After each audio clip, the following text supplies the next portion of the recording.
aanaa Boosat keessatti hidhattoonni maafiyaa PP maanguddoo tokko ajjeesuun dhaga'ame. Gabaasa qindaa'eef Jaalamansiis Kaayyoo.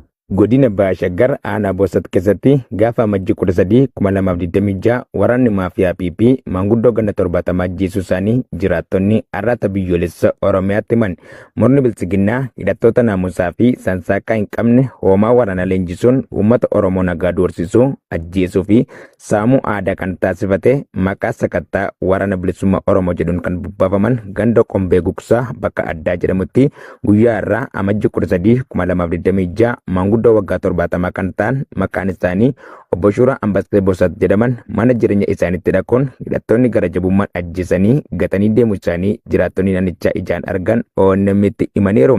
Maanguddoon kun umurii dabarsanitti hawaasa jiraatan keessatti jaarsa biyyaa jaallatamaa fi namoota wal dhaban walitti araarsuun kan beekaman yoo ta'u, qonnaa fi loon horsiisuun jireenya isaanii gaggeeffachuu irraa kan hafe siyaasa keessatti hirmaachuu miti dhimma deemaa jiru hin beekne deeggaraa waraana bilisummaa Oromootiin jechuun barjaa sobaa itti maxxansanii akka ajjeesan uummanni gandichaa ragaa ba'aniiru. Murni bilchiginnaa aanaa kana keessatti guyyaa dheengaddaa irraa eegalee hoomaa waraanaa uummata nagaa irratti labsuun nageenya uummataa booressanii sababa tokko malee manaa fi qabeenya uumamaa gubuun akkasumas namoota nagaa meeshaa maleeyyii sababa tokko malee ajjeesuun gocha farra namummaa guyyaa guyyaan raawwatanii of dhaaduun amala hidhattoota PP ta'ee itti fufeera. Godinni Harargee aanaa gubbaa qorichaattiidhaan hawaasa nagaa irratti raawwatamuu jabaachuun ibsame. Caalii yaadannoo Oromiyaa waan qindeeffate qaba. Godina Lixa Harargee aanaa gubbaa qorichaa Araddaa Odaa Diimaa keessatti amajjii 10 2026 lukkeeleen bilchiginnaa hawaasa nagaa dhimma siyaasaa keessaa harka hin qabne akkasumas yakka tokkollee hin qabne sobaa fi dabaan dursee maqaa itti maxxansuun mana hidhaatti guuranii hiraarsaa jiraachuu jiraattonni arraata biyyoolessa Oromiyaatti himaniiru. Araddicha keessatti namoonni nagaan tuttuqaa siyaasaa kamirraa bilisa ta'an sababa sabaan Oromoo ta'an qofaan yakkuun kanneen maqaan isaanii Miftaa Muhammadii fi Gamteessaa Ibraahim jedhaman mana hidhaatti darbachuun hiraarsaa akka jiran ibsameera. Akka jiraattonni araddichaa jedhanitti namni Miftaa Muhammad jedhamu kun abbaa maatii fi ijoollee 7 yoo ta'u kanaan duras dirqamaan milishaa taataa jechuun mana jireenyaa isaa deemanii doorsisaa akka turanii fi innis lubbuu isaatiif sodaachuun maatii fi jireenya isaa dhiisee gara aanaa birootti baqatee turuutu himama. Obbo Miftaan dhokatee gara mana obboleettii isaa aanaa Gumbii Bordoddee Araddaa Argiitiitti godaanuun jiraachaa turuu kan himan jiraattonni boodarra gareen badii fi naasuu namummaa dhala namaaf hin qabne kun ukkaamsuun gara mana hidhaatti geessanii dararaa akka jiranis addeessaniiru. Lixa Wallaggaa aanaa mana Sibuutti saamichi loltoota murna bilchiginnaan ammaatee jiraachuun ibsame. Jaarkennaa sabaa dabalata qaba.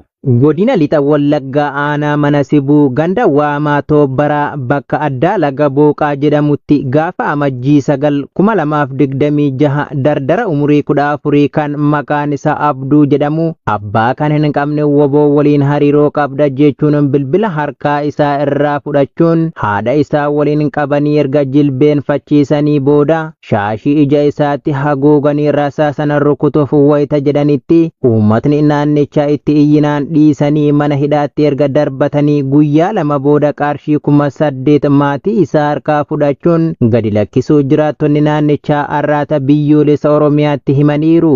Kana malees namoonni maqaan isaanii Jamaal Shooshaa, Raamaan Tolaa, Bashaatuu Tujjubaa, Kuburaa Muhammad, Mulaatu Hiika fi Ahmad Tiksaa kanneen jedhaman guyyuma kana qabanii erga guyyaa 2 hidhanii gaafa amajjii 13 2026tti qarshii 5,000 harkaa fuudhuun hidhaa irraa hiikuun ibsameera. Kana malees akka aanichaatti sochiin baadiyyatti loltoota faashistii PP'n godhamu jabaachuun waraanni faashistii PP gandoota akka Bijjitii, Waankii, Kaarraa, Arawwee, Baabboo Toobbaraa, Gombii fi kanneen birootti bobba'uun maatii qabsaa'otaa sabboontotaa fi namoota ija uummataa duratti fudhatamummaa qabanii saamuu hidhuu fi lubbuu keessatti obbaasaa akka jiran ibsameera. Godina Buunoo Beddellee aanaa Cooraatti maqaa ijaarsa kooriidariitiin manneen uummataa diiguu fi uummata hidhuun jabaate. Guutuu gabaasa kanaaf Jalwabii Biyyaa. Godina Buunoo Beddellee aanaa Cooraa magaalaa Cooraa Qumbaabeetti ergamtoonni murna bilchiginnaa bareedina magaalaa fi maqaa ijaarsa kooriidariitiin manneen uummataa diiganii mancaasaa jiraachuu jiraattonni arraata biyyoolessa Oromiyaatti himaniiru. Uummanni manneen jalaa diigamee bakka qubsumaa dhabuun rakkoo ulfaataa keessatti kufanii kan argaman yoo ta'u, keessattuu maatiin daa'immanii, maanguddoota buleeyyii, haadholii ulfaa fi kanneen hoosisan qabatanii jiran gaaddisa jalatti boqotanii fi gara itti goran dhabuun haala rakkisaa keessa jiraachuu ifoomsaniiru.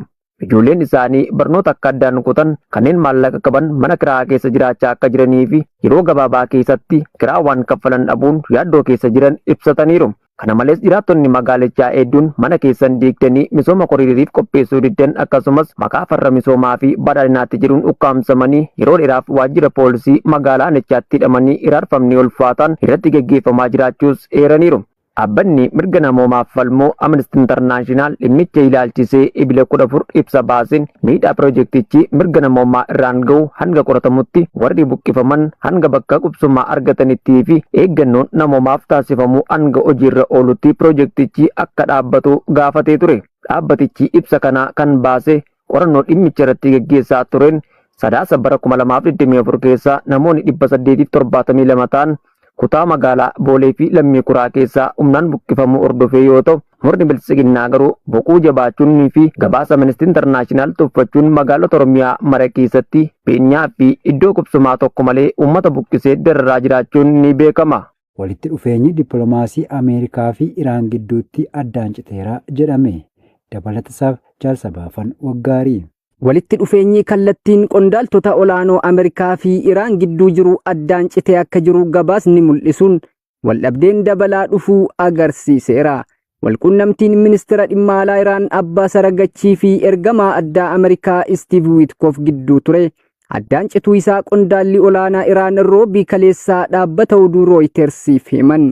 Gabaasni kun kan ba'e yeroo Iraan mormii bulchiinsa Rippaabilika Islaamaa abbaa irree ta'e irratti dhiibbaa uumaa jirtutti pirezidaantii Doonaald Tiraamp gidduu seenuuf doorsisaa jiranitti.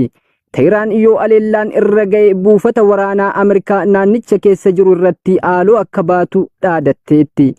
US michoota Awurooppaa cinatti waggaa darbe keessaa sagantaa niwukileeraa Iraan ilaalchisee dhiibbaa dippiloomaasii deebisee kaasuuf barbaadaa turte. Haa ta'u malee qondaalli Iraan kun waldhabdeen ka'e kun carraa guddinaa kamiyyuu haxaa'eera jechuun yaada dhiyeessan. Doorsisni Ameerikaa kun tattaaffii dippiloomaasii kan laamshessu ta'uu qondaalli kun himuun waldhabdee niwukileeraa waggoota 12 darbaniif furmaata dippiloomaasii argachuuf qondaaltota lamaan gidduutti taasifamuu danda'u kamiyyuu haqamuu ibsaniiru.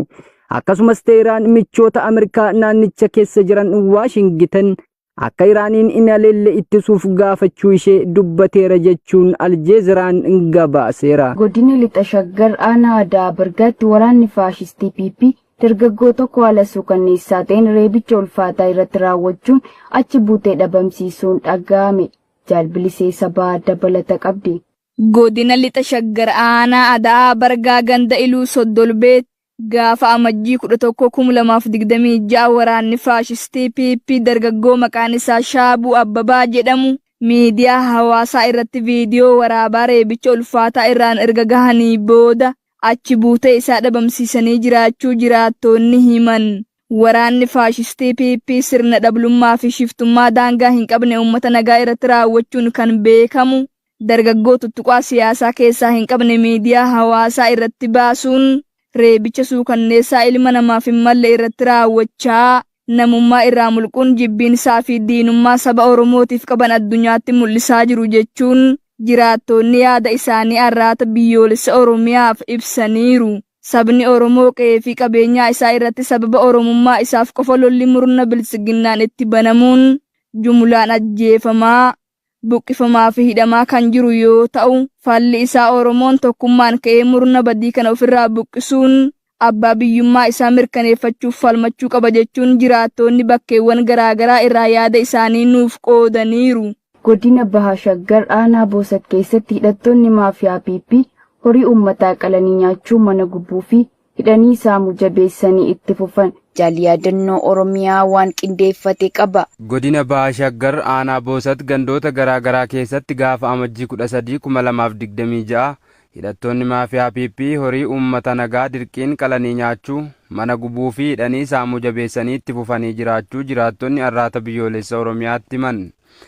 Bifumaa walitti heerameen hidhattoonni biltsiginnaa farra dhala namaa leenji'anii ilmaan Oromoo irratti duuluun hoomaa waraanaan bobba'an guyyaa dheengaddaarraa eegaluun aanaa boosat gandoota kanneen akka Nuuraa Heeraa, Nuuraa Alaagaa, Qaawwaa Hara Mirqaasaa, Siifaa Battee, Saaraa Faraddaa, Golboo Bitimitti, Nayyee Qurquraa fi kanneen biroo keessa faca'uun uummata nagaa dhorkachaa akka jiran jiraattonni gandoota kanneenii ONM'tti himaniiru.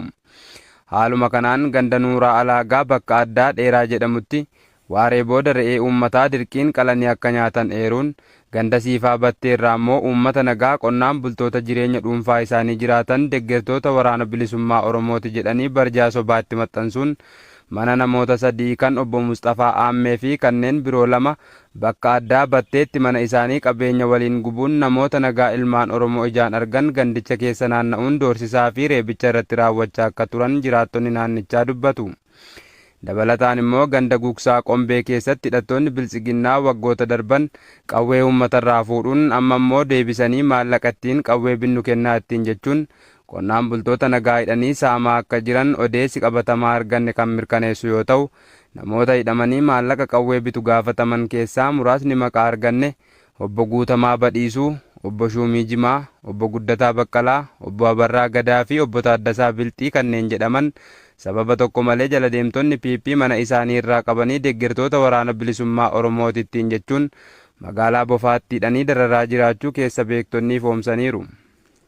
Godina Lixa Wallaggaa aanaa Qilxuqaarraatti shiftoonni waraana gabroonfataa PP maqaa sakattaa waboon bobbaafamuun uummata akka oomishan geggeeffanneef danqaa jiraachuun ibsame. Jaalfalmataa Lammii dabalata qaba. Lixa Wallaggaa aanaa Qilxuqaarraatti waraanni garboonfataa PP kallattii maraan sochii gandoota akka Waandii Daalleen, Buukee Akkacheen, Baabboo Buundii fi kanneen biroo hedduutti hedduminaan bobba'uun uummata oomisha bunaa irra jiru danqaa akka jiran jiraattonni ifoomsaniiru. Akka jiraataan ganda Buukee Akkachee Harraanni biyyoolessa Oromiyaa dubbise nuuf eeretti sochiin jabaan uummata irratti raawwachaa jiraachuu ibsuun nageenya ofii fi maatii keenyaaf yaaddoo keessa jira jechuunis kan himu namoonni qe'ee isaaniitti saamamaa qabamaa fi hidhamaa jiru kun ammoo uummanni martuu sodaatee boreen irra gahaa jechuun dhiphina keessa jiras jedhe. Akka jiraataan kun jedhutti namni bilisummaa sochii fi hojiitti bobba'uu dhabuun dalagaa isaa hojjechuu bakkaa bakkatti deemuu yookaan jireenya ofii ofiin murteeffachuu dhabuun yaaddoo guddaatti kufneerra jedha. Sochii taasifamaa jiruun jireenyi uummataa diigamuun loonoffachuun qabeenya saammachuu fi hojii nu dhorkuun seeraa fi haqni akka hin jirreeffatti nutti mul'isaa jirus kan jedhu biltiginnaan impaayera Itoophiyaa keessatti daba Oromoo irratti raawwachaa jiras jedha.